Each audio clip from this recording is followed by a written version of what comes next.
Indy, assuming that a new measure will find that there are more people defined as poor, is it right to also assume that a new measure will automatically trigger an increased cost to the federal government because of safety net or other programs that rely on the poverty measure to determine eligibility?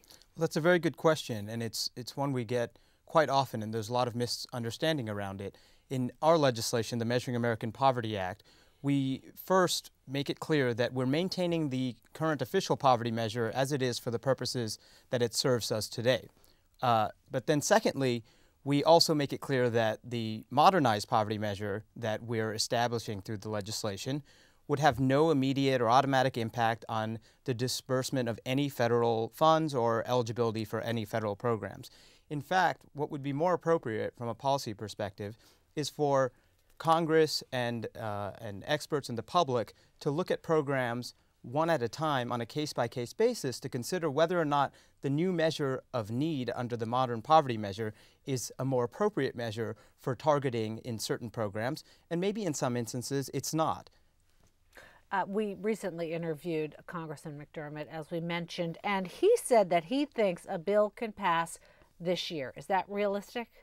Well, what I can say is we have support in the House as well as the Senate. Senator Dodd and Senator Bingaman have introduced a companion bill in the Senate. We have support throughout the country, both from experts and grassroots organizations.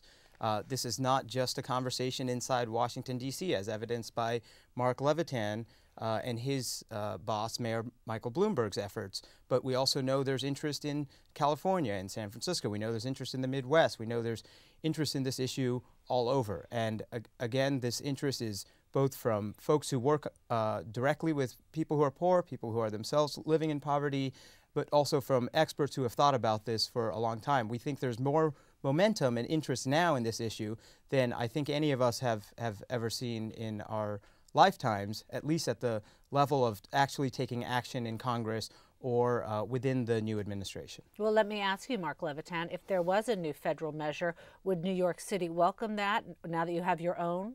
Well, we've been a strong proponent for change on the federal level. We have a measure, we think it's more useful than the old one. We would encourage other people to do the same, but the city cannot play the role of a federal government in establishing national standards. And that's why we need federal legislation. We don't want a Philadelphia poverty measure, a New York City poverty measure, a San Francisco poverty measure, and they're not really quite comparable, and we want to be able to make comparisons across states or across cities. So we need a common methodology that everyone can apply so that we understand what we're looking at. So yes, okay. Yes. Mark Greenberg, the CAP report sparked a lot of interest in what can be done about poverty and providing opportunity. What are you hearing and seeing around the country about interest in a new way to calculate poverty? So as Indy indicated, there really are a number of places around the country where there is now an active interest in getting an improved poverty measure. And in a number of places this is occurring because there is a local or state commission or task force that, as it looks at policies, is squarely facing this issue of wanting to be sure that we have a measure that picks up the effects of policies that make a difference. It's also the case that when people look at state and local policies, they face the concerns about how low the poverty measure is. And this both leads to a discussion about improving the poverty measure, but also a recognition that we probably need something in addition to an improved poverty measure. In the legislation, the proposed bill from Representative McDermott and Senator Dodd, they've introduced the idea of a decent living standard, recognizing that that's something that is above poverty and acknowledges that many people who are out of poverty are still struggling to get by. So a real need to proceed on both, and we're hearing these concerns across the country. Indy, what should people watching this webcast do if they want to learn more about the bill?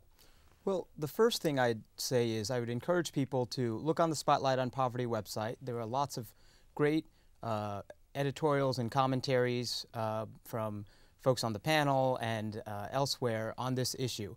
And there's in particular a great piece by Mark Greenberg here on the panel and Rebecca Blank from the Hamilton Project that discusses a lot of this in much more detail.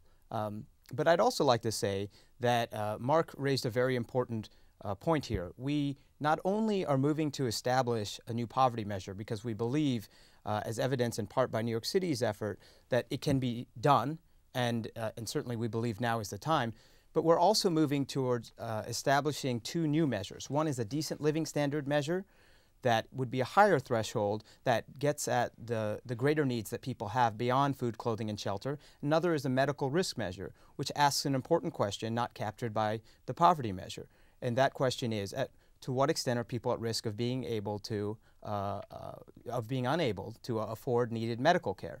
And then finally, I'd like to suggest that now is the perfect time to make some progress on poverty measurement. We have right now a recession that is certainly leading to many falls from the middle class to low income and poverty status for many folks, and the current threshold and even our definition of resources is inadequate to adequately capture that, and we hopefully will have a recovery that's widely shared, but we can't guarantee that unless we're measuring what's happening to folks towards the bottom well. All right, gentlemen, thank you for joining us on Spotlight. Thank you.